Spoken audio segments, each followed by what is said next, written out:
I was snooping around, as usual, in our old farmhouse attic when I found it. A secret door, covered with an aged tapestry. I pulled it aside and stepped into a dimly lit chamber. The smell of musty books and dust filled my nostrils. My heart pounded against my ribs like a wild horse.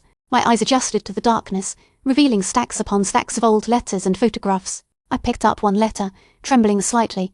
It was addressed to my father, but the handwriting was not his. It belonged to someone named Elizabeth.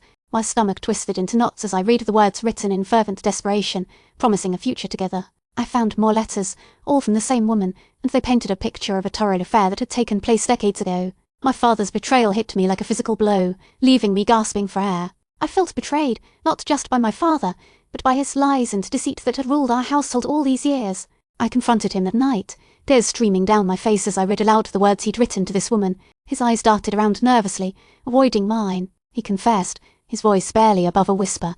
He'd loved her once, but it was over long ago, he insisted. But that wasn't enough for me. I wanted answers. Why had he hidden these letters? Why had he kept the secret from me and my mother all these years? As the nights went by, I delved deeper into the mystery of Elizabeth, determined to uncover every last detail.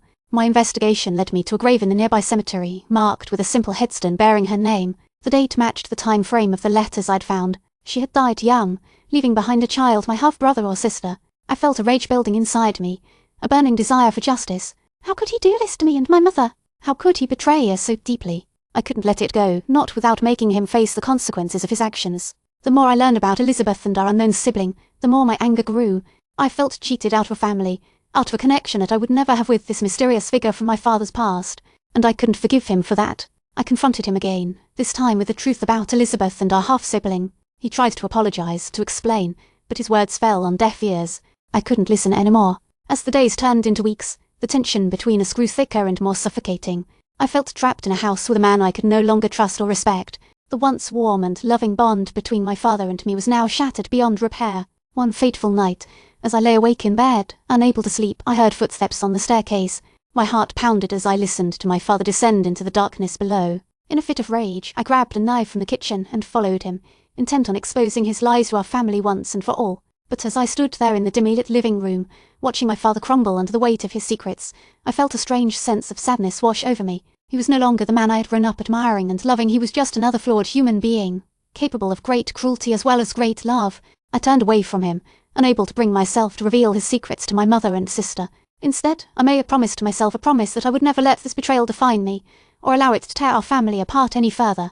But the pain of that discovery still lingers, like an open wound that refuses to heal. I live each day with the knowledge that my father betrayed not just me, but my mother and sister as well. And while I may never forgive him, I know that I can't let go of the anger that has consumed me for so long. And so, the secrets remain hidden, buried deep within our family history. But I carry them with me, a constant reminder of the betrayal that shattered our lives and the bond between my father and me. And as time passes, I'm left wondering if there will ever be true resolution to this painful chapter in our story.